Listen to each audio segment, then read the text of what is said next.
USGA boss, we're just not rushing to figure this out in support of OWGR's LIV decision timeframe.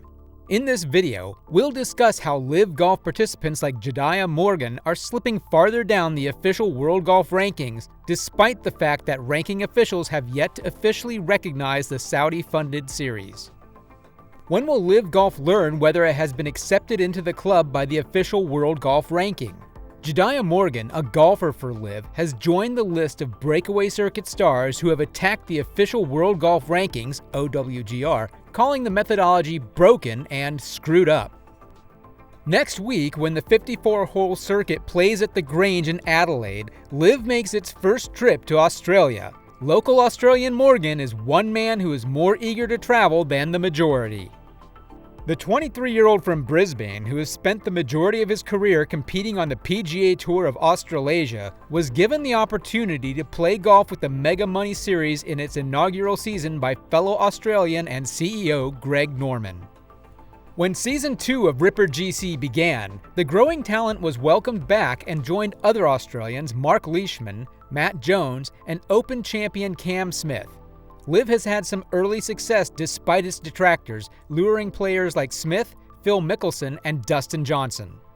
However, it has occasionally turned ugly, with the breakaway league at odds with the PGA Tour, the top circuit in the sport.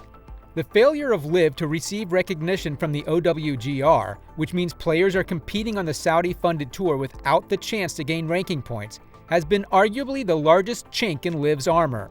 If they fall too far behind in the rankings, it might cost them a spot in the majors.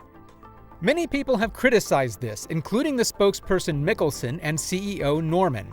Morgan is the most recent to make a shot. According to news.com.au, he stated in an interview prior to LIV Adelaide the following week, "If they don't change the ranking decision, in the future, and LIV does everything right, the world ranking system's broken." Actually, it's already damaged. It's pretty messed up already. Last October, LIV established a strategic alliance with the lesser-known MENA Tour, a circuit that is acknowledged by the OWGR in an effort to gain ranking points. Despite being co-sanctioned with the MENA Tour, the loophole strategy was unsuccessful since world ranking bosses refused to accept LIV's concerts in Bangkok and Jeddah. The OWGR stated in a statement, "The OWGR is currently reviewing the adjustments to the MENA Tour." In order for the OWGR to complete the customary required evaluation prior to the LIV Golf Invitational Bangkok, October 7 through 9, and LIV Golf Invitational Jeddah, October 14 through 16, notice of these changes given by the MENA Tour is insufficient. LIV's application is still being reviewed, and it could take up to 2 years to finish. The league, supported by Saudi Arabia, requested points in July. Other golf governing organizations' executives will make the decision, but it's not clear when. LIV Golf is getting close to its first birthday, and at the moment, its players may only accumulate ranking points in competitions that aren't part of LIV. The procedure and timetable were unclear when LIV Golf was suggested for membership by the Asian Tour to join the OWGR in July 2022. Perhaps on purpose, as the Masters, PGA of America, USGA, and R&A are the 4 major tournaments regulating bodies, along with the PGA Tour, DP World Tour, and heads of those organizations. These 6 organizations are the ones who control the governing board, which will eventually decide whether or not to include LIV. "I'm proud of the fact that the world rankings, we're just not rushing to figure this out because it is different," said Mike Wan, USGA Chief Executive Officer and member of the OWGR Governing Board, to Sports Illustrated on Monday in Los Angeles. When LIV's membership in the OWGR was first being debated, the application was sent to its technical committee for review. This committee was tasked with analyzing a tour that plays just 54 holes, has small fields, no cut, and has a constrained path for non-contracted players to participate. Although none of these problems stands alone as a deal breaker, their combination has generated much debate among golf officials and the media. Then there are some LIV-related issues that you could possibly solve analytically, claims Wan. At LIV, there are a few things that are a little bit more difficult to just slice a player in and make sure you're being fair to all the other players, all of the tours around the world, the author said. David Spencer, the MENA Tour Commissioner, said in a statement on the eve of the Bangkok event that none of the communications between the OWGR and MENA pointed towards any technical justification for treating participants in the MENA-sanctioned event in Thailand any differently than all other MENA events since its inclusion in the OWGR in 2016. The OWGR responded the following day after receiving the MENA request. The MENA requested significant changes to the MENA Tour's membership structure according to the OWGR, who stated that they would need to study the revisions before making a decision. The review of MENA's application is currently ongoing, just like it is for LIV. The emphasis of the assessment, according to Juan, is not just how do we factor in LIV, but how do we make sure that we're treating everybody fairly who doesn't play there or plays somewhere else, and they have the same chances to gain entry by playing. And we still need to resolve a few of those issues. LIV Golf given renewed hope of world ranking points after tour bosses make decision. Following their suspension from PGA Tour competitions, LIV Golf stars who switched to the Rebel circuit saw their global rankings fall, raising concerns that they may miss the major tournaments.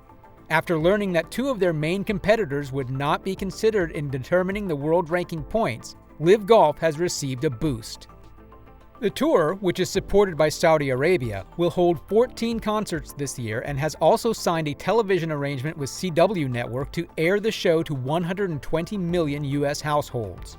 Official World Golf Ranking OWGR points, however, which are necessary for its players to qualify for major competitions in the upcoming years, have not yet been awarded to the Rebel circuit. Members of LIV Golf joined forces to write to OWGR Chairman Peter Dawson last year, begging for approval of the Breakaway Series. LIV Golf has now benefited as PGA Tour Commissioner Jay Monahan, DP World Tour Chief Executive Keith Pelley, and DP World Tour Chief Operations Officer Keith Waters have all expressed their disagreement with the OWGR points decision. A separate committee made up of the four majors will now determine the application, Pelley told The Telegraph. At the last OWGR board meeting in December, myself, Jay Monahan, and Keith Waters recused ourselves. I haven't looked at the LIV application and I haven't voiced any comments about one either. Therefore, as far as LIV is concerned, we are not involved and have no control over or input into what happens. Greg Norman, CEO of LIV Golf, and Rebels who have been prohibited from participating in PGA Tour events will benefit from the news. A judicial ruling regarding their participation followed a similar decision by the DP World Tour to prohibit participants. A new independent group made up of the Augusta National Golf Club, the R&A, the USGA, and the PGA of America will henceforth select the OWGR rankings. LIV Golf members have been asked to participate in the Masters Augusta National, the first major of the season in April, despite the fact that the breakaway circuit has been criticized for splitting golf. The OWGR issued LIV Golf a subtle message after awarding the Gira de Golf Profesional de Mexicana ranking points, but LIV Golf still has to overcome this obstacle. The 54-hole tournaments required 16 months to obtain their status despite having 36-hole cutoffs for their events and a qualifying method. The 48-man invitational field limit for the no-cut LIV Golf events may be a barrier to receiving OWGR points. Unquestionably, the fledgling LIV Golf Invitational Series has been gathering momentum, adding new players, many of whom have major championship credentials, garnering press, and, it would appear, gaining ground in its quest for respectability. But even as riches pour down on the select few who make up the LIV Golf roster, a cloak of uncertainty still hangs over the startup business led by Greg Norman and lavishly supported by the Public Investment Fund of Saudi Arabia, which may hinder its prospects for long-term viability. LIV Golf cannot afford the most fundamental and essential authentication in men's professional golf despite having billions at its disposal. What do you think about this? In the comment box, kindly express your opinions.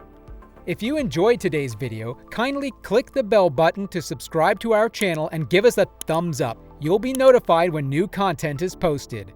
Thank you for taking the time to watch. We'll talk to you again in the following video.